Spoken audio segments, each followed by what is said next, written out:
catastrophe. They didn't know anything about eruption. Very probably they knew about earthquakes. Maybe that's why they're here inside, because this place is very safe for an earthquake, but not at all for the eruption. Now, Pierpaolo, what happened out here on the beach? We've seen what happened inside. What was the experience of people out here? We have some evidences here that some of them had a kind of impact. So they were laying in a different position compared with the victims found inside the chambers. How did they die, Giuseppe? I think they died more or less the same way of the people inside, but they were also affected by some impact due to the passage of the first perclassis surge. So they were also engulfed in the first perclassis surge. What has been the value of these very recent discoveries of these skeletons all over the place here? For long years, archaeologists and other kind of researchers told us that here in Herculaneum and in Pompeii as well, the people died due to suffocation. But actually, through our research, we could detect that these people died very, very sudden due to the direct effect of the temperature. So we know that at this distance from the volcano, at 6 kilometers, the people dies because of the high temperature of the surge. So that's what happened to those people in Herculaneum here who tried to shelter in these boat sheds. And what happened to their bodies was utterly different to what happened to the people in Pompeii.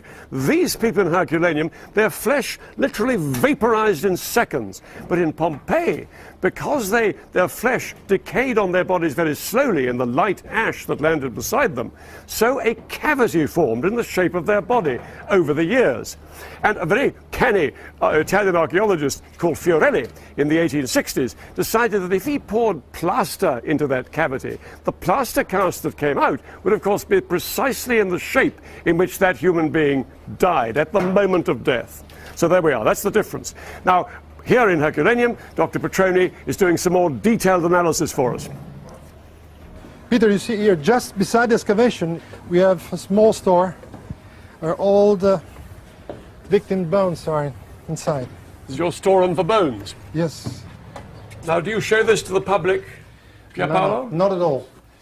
It's not possible to come here inside, not even within the chambers. So this is just a lab where we can study the bones. So here we have a lot of good examples that show us how these people died. Okay. That says cranio on the side of it. That means skull, yes, isn't it? Skull.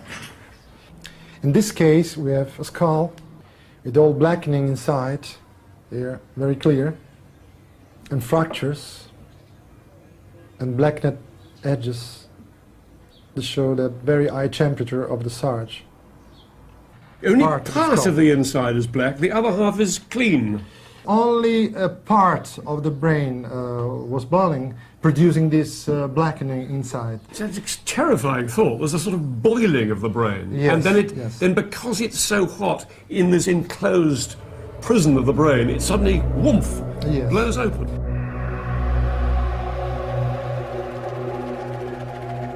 The people who managed in Pompeii to be seen to be doing that, or to be apparently consciously reacting, did they know that something serious was going wrong? No, this is the pugilistic attitude. The pugilistic attitude, typical of fire victims, is a posture due to the dehydration and shortening of the muscles that induce an abduction to the body of arms and legs. That's why you always find people like this. So these people had no idea what was happening. They hadn't time to think, my goodness, I'm dying. No, died in less than a fraction of a second. Then their hands and feet underwent thermal-induced contraction in about 1 second.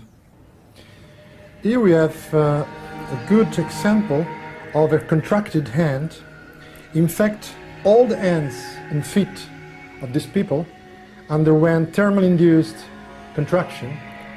So just in 1 second, they got this kind of contraction of upper and lower limbs. In this case, hand, and here we have a cast of the foot contracted, just in a natural position.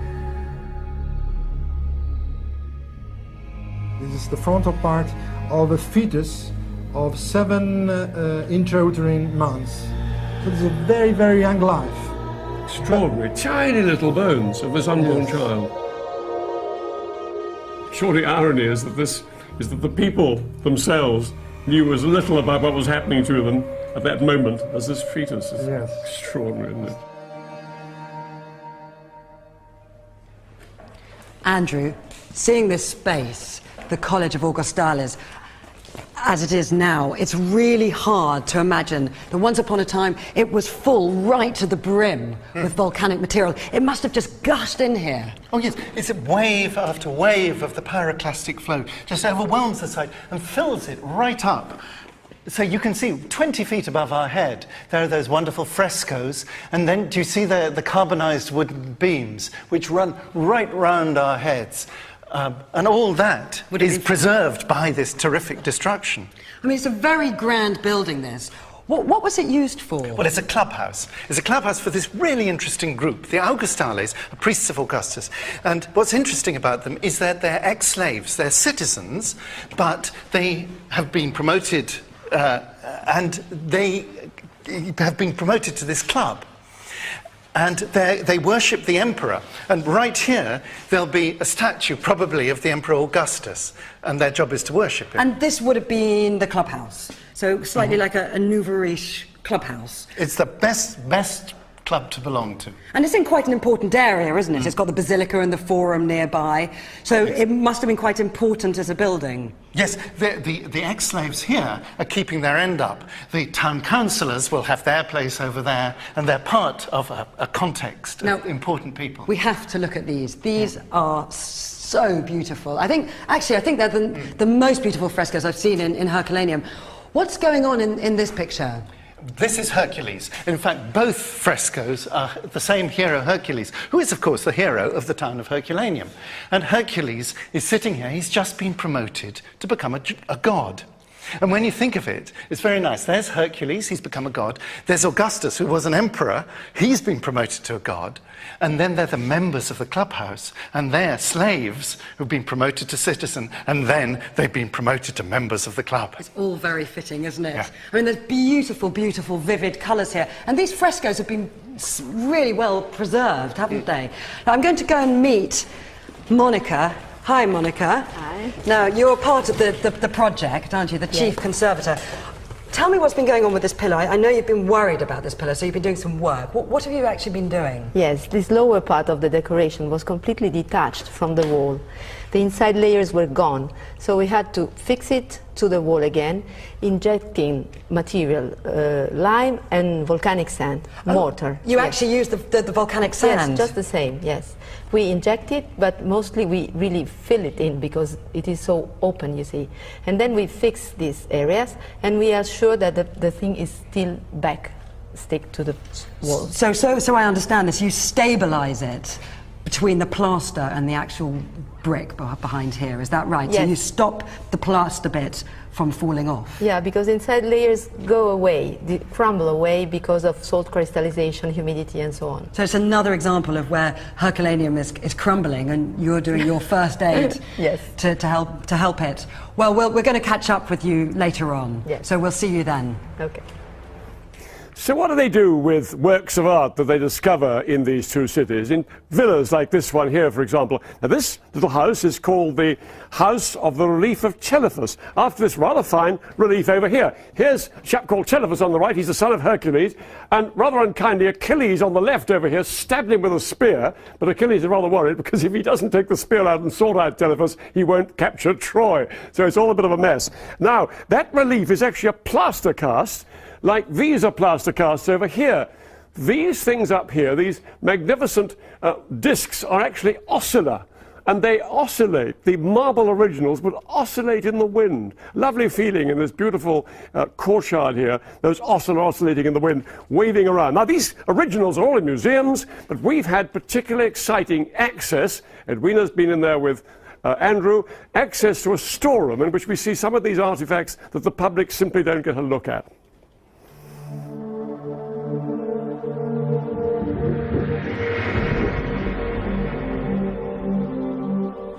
In here we can see what makes Herculaneum, in my view, absolutely special. This is where the carbonized wood is preserved. Look at this gallery of wood. It's incredible. It's a treasure trove. Here, for instance, we have a bed. You can see the wooden frame and cross pieces down there, and then round the edges, this beautifully worked edging material with marquetry. You don't find beds, you don't find wood in normal Roman sites. In Herculaneum, there are a couple of dozen wooden beds surviving, and not just beds. Why in Herculaneum? That's all to do with the way the site is destroyed, this pyroclastic flow. We're talking about intense heat, 400–500 degrees centigrade, and it cooks the material. Look at this. Look how black it is, and you see the cracks across it. That is a wooden chest that has been subjected to intense heat. It's been put in a furnace. All the vapor goes off it instantly, and it turns into carbon. Exceptionally, over here, you've got a piece that isn't even carbonized, and by now, the pyroclastic flow must have been much cooler, and even so, it survived. It comes from the suburban baths, and you can see all the little details of the decoration on this little cupboard door. It is astonishing to be able to look at a real piece of wood that survives from over 2,000 years ago. There's so much stuff here, Andrew. There's benches, tables. What's this? That's a bit of a winch for winching up the rope from a well. So you've got very practical stuff. And look at this, and the detail. This is a household shrine. It's built like a temple.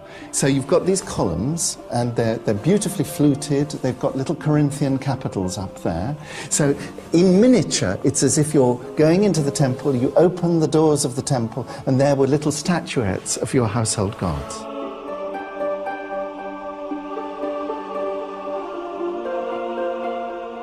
But Andrew, why did the Romans pay such attention to detail? Because this is civilization. They surround themselves with beautiful things, but things that take skill to create. That's what makes them not like barbarians.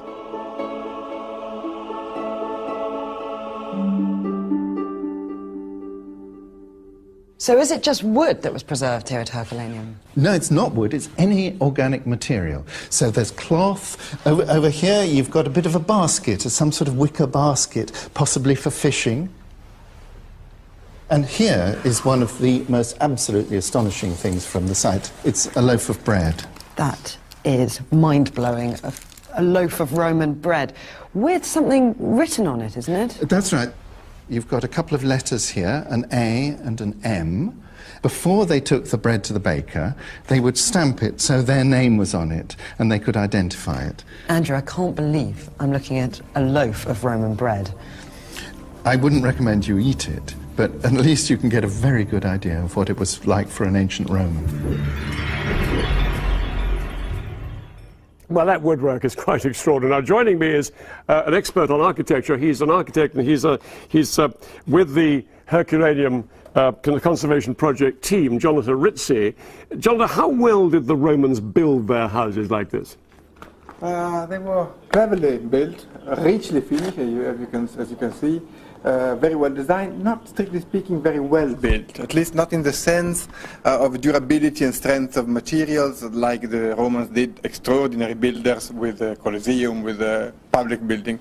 In their houses, they were not so concerned with... Look at this column over here. I mean, here we have a column in this house with pretty well decayed at the bottom, rather rough fluting here, which looks as if it's kind of plastered on, and then brick at the top. Is that well built? It's cleverly built. They are very simple material, fire, clay, terracotta inside as a structural nucleus, structural core, and then a very thick plaster, finely polished, extremely well colored, to give a very rich finish. Pretty, but not that substantial. No. What's the way to preserve this? What about a roof over the whole thing? What can you do? Maybe you can lend you the Millennium Dome in London. They wouldn't mind. I hope not. No, really? No. That would be a possibility, of course. But can you imagine a day like today what the heat would be under a roof like that?